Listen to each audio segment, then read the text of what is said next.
Welcome to the, I don't know how many this is, CPAs, bankers, and attorneys meetings. Someday I'll go back and accumulate the numbers. But for those of you who don't know me, I'm John Barone.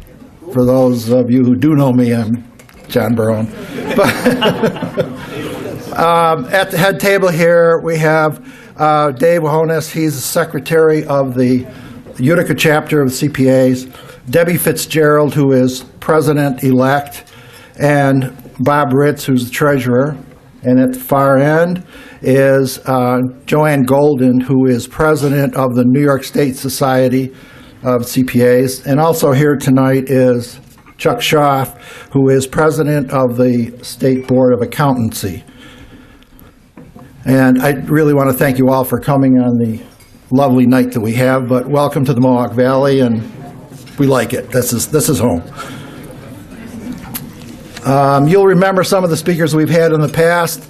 Last year was Gene Corsanti from ConMed, and the year before was Polster John Zogby, and we've had Mary Donahue, who is Lieutenant Governor, and Bob Julian, who's now judge, and Congressman Sherry Bollert, and Steve DeMio from EDGE, and so many others.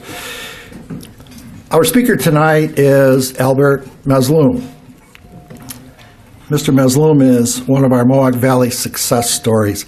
He grew up in Utica and attended college at Lemoyne and finished at Utica College, and he worked for, his first job was working for New York State for Art Wasserman, who's out here somewhere tonight, as a senior income tax supervisor of field audit. You know, one of those people you don't want to see coming, and then he was their boss. He also was vice president and general manager of Cogar Corporation, and he'll tell you a little bit more about that later. He's been on the Lemoyne College Board of Trustees and currently serves on the Utica College Board of Trustees, a busy guy. And he's also on the board with EDGE. He founded Trenton Technologies in 1997 and currently employs about 140 people, and a lot of them are here tonight. I don't know who's watching the store, but and he's married to wife Eleanor, and they have 3 great sons, and they're here tonight too. And I don't know who's watching that store. And he has so much to tell us, and those of you who know Albert know that he's kind of a quiet, unassuming guy, kind of in the background and not a public figure, kind of a really unsung hero. Somebody knows him better. But I'm afraid tonight we're going to see a transition. You know, I've been involved in arranging these group meetings for the CPAs, bankers, and attorneys for about 20 years, and I've been talking to Albert, and I've never seen as much enthusiasm as I've seen with Albert. He has great enthusiasm to be here and to share the many, many stories that he has and to reconstruct some history for us. So I invite you to sit back, relax, and get ready for some past, some present, and some future. Please welcome Albert Mazloom.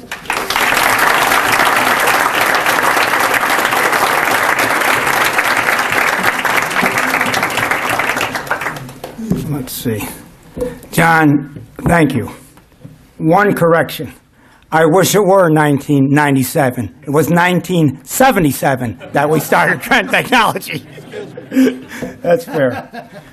Before I say another word, start this program, I want to pay tribute to a man that I did not expect to be here, but I'm honored that he is, Art Wasserman. Art, would you get up, please?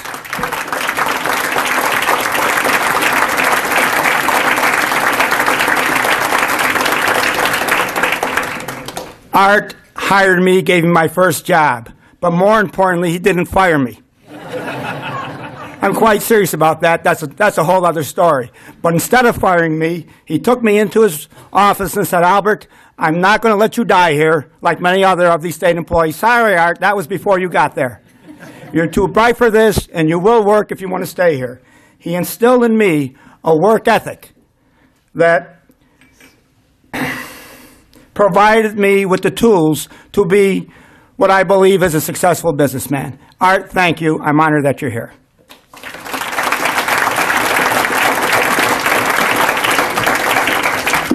Now I guess I get formal. Attorneys, bankers, CPAs, in alphabetical order, ABC. John, I note that you indicated that you twisted my arm to get here. That's true, but that comment deserves an explanation. Terry Nicholson, a lifelong friend, visited me and told me that John was going to call and ask me to speak to this group. I was flattered, but expressed my reluctance. I'm not a public speaker. What am I going to speak to this group about? I haven't spoken in years. Then I recalled, and I shared with Terry, that I was actually indebted to the CPA Society for a major change in my career. For it was in 1968, when I was working for the state of New York, that Art Wasserman, a CPA, told me to address the CPA Society on New York state tax laws. At the conclusion of my speech, there was a photo and an article appeared in the Observer-Dispatch. Jack McKenna, vice president at Oneida National Bank and a director of Cogar Corporation, and George Cogar read the article, and George was looking for a controller for a newly formed corporation. Jack suggested that he talk to me. George did, made me a job offer, and I accepted. It was a turning point that changed not only my career, but my life. A new career in the computer industry. The next day, John called, and I again expressed my reluctance. John suggested that I might talk about my experiences in the computer industry, past and present. Also, my thoughts on a local economy. But his convincing comment was, Albert, you never know who's in the audience. You might get a job offer.